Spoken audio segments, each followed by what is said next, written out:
कुठल्याही मोठ्या विमान अपघातानंतर एक शब्द वारंवार ऐकू येतो, तो म्हणजे ब्लॅक बॉक्स.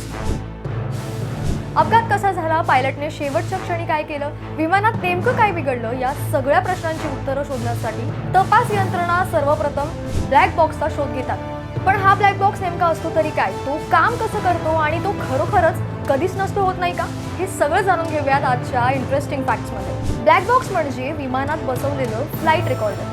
विमान हवेत असताना घडणाऱ्या प्रत्येक महत्त्वाच्या गोष्टींची नोंद ठेवणारं हे उपकरण. विमानाचा वेग, उंची, इंजिनियरची कामगिरी, इंधनाची स्थिती, पायलटने दाबलेली बटणं, स्विचची हालचाल, अशा शेकडो तांत्रिक गोष्टींची माहिती यात साठवलेली असते. आणि म्हणूनच यामुळे अपघातानंतर नेमकं काय घडलं, चुकलं काय, हे समजण्यास मोठी मदत होते. ब्लॅक बॉक्सची संकल्पना 20व्या शतकाच्या मध्यात झाली. संशोधक डेव्हिड बॉर यांनी विमान अपघाताचा अभ्यास करताना अशी कल्पना मांडली की अपघाताच्या आधीच्या घडामोडी रेकॉर्ड झाल्या तर तपास अधिक अचूक होईल. त्यानंतर या तंत्रज्ञानाचा विकास झाला.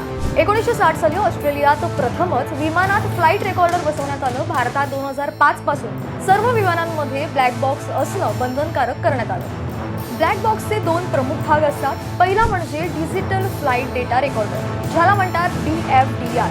दुसरा म्हणजे कॉकपिट व्हॉइस रेकॉर्डर म्हणजेच CVR.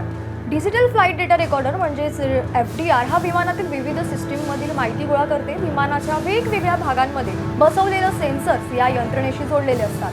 ह्या रेकॉर्डमध्ये साधारणतः 25 तासांपर्यंतचा डेटा साठवू शकतो. नियमानुसार किमान 88 प्रकारच्या गोष्टींची नोंद होणं आवश्यक असतं. मात्र आधुनिक विमानांमध्ये हे उपकरण 1500 ते 2800 पर्यंत विविध पॅरामीटर्सची माहिती साठवू शकतं. इंजिनियरची कार्यक्षमता, उंची, दिशा, रडारची स्थिती, हवामानातील बदल, इंधनाचे प्रमाण आणि पायलटने दिलेल्या कमांड्स, हे सगळं यात नोंदवलं जातं. तर दुसरा भाग म्हणजे कॉकपिट व्हॉइस रेकॉर्डर. यात साधारणतः 4 ऑडिओ चॅनल्स असतात. पायलटचा मायक्रोफोन, को पायलटचा मायक्रोफोन, इतर क्रू मेंबर्ससाठी एक चॅनल आणि कॉकपिटमधील वातावरणीय आवाज टिपणारा मायक्रोफोन. पायलट आणि एअर ट्रॅफिक कंट्रोलरमधील संभाषण, कॉकपिटमधील चर्चा, अलर्टचे आवाज, हे सर्व यात रेकॉर्ड होतं. सहसा शेवटच्या 2 तासांचं संभाषण यात साठवलेलं असतं. ब्लॅक बॉक्स म्हटलं तर प्रत्येकाच्या डोळ्यांसमोर उभं राहतं ते काळ्या रंगाचा बॉक्स. हे नाव जरी ब्लॅक बॉक्स असलं तरी हा बॉक्स प्रत्यक्षात काळा नसतो. तो तेजस्वी नारंगी रंगाचा असतो, जेणेकरून अपघात स्थळी तो पटकन दिसू शकतो. त्याचं वजन साधारणतः 4 ते 5 किलो असतं. हे उपकरण अतिशय मजबूत बनवलं जातं. ब्लॅक बॉक्समधली सर्वात महत्त्वाची गोष्ट म्हणजे त्याच्या आत क्रॅश सर्व्हायवेबल मेमरी युनिट असतं. बाहेरून स्टेनलेस स्टील किंवा टायटॅनियमची मजबूत कवच असते आणि त्याच्या आत थर्मल इन्सुलेशन दिलेलं असतं, जेणेकरून ते एकदम मजबूत राहील.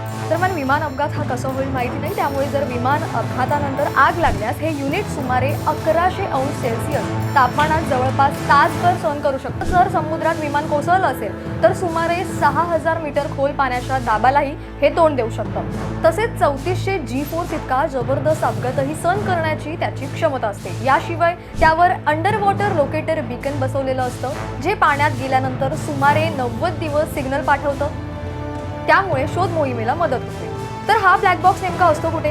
बहुतेक विमानांमध्ये ब्लॅक बॉक्स विमानाच्या शेपटीच्या बाजूलाच म्हणजेच मागच्या साईडला असतो, कारण अपघाताच्या वेळी हा भाग तुलनेने कमी नुकसानग्रस्त राहतो. तरीही अतिशय भीषण अपघातांमध्ये ब्लॅक बॉक्स पूर्णपणे सापडत नाही किंवा गंभीररित्या नुकसान होतो. अशा वेळी अनेक प्रयोगशाळा आहेत जिथे ह्या ब्लॅक बॉक्सवरती वेगवेगळ्या प्रक्रिया करून किंवा सॉफ्टवेअरच्या आधारे त्याच्यातून माहिती मिळवली जाते. त्यामुळे थोडक्यात सांगायचं झालं तर ब्लॅक बॉक्स म्हणजे अपघातानंतर सत्याचा मागोवा घेणारी किल्ली. विमान अपघाताची कारणं शोधून भविष्यातील दुर्घटना टाळण्यासाठी हे उपकरण अत्यंत महत्त्वाची भूमिका बजावतं. त्यामुळेच प्रत्येक अपघातानंतर सगळ्यांची नजर ही सर्वप्रथम ब्लॅक बॉक्सवरच असते.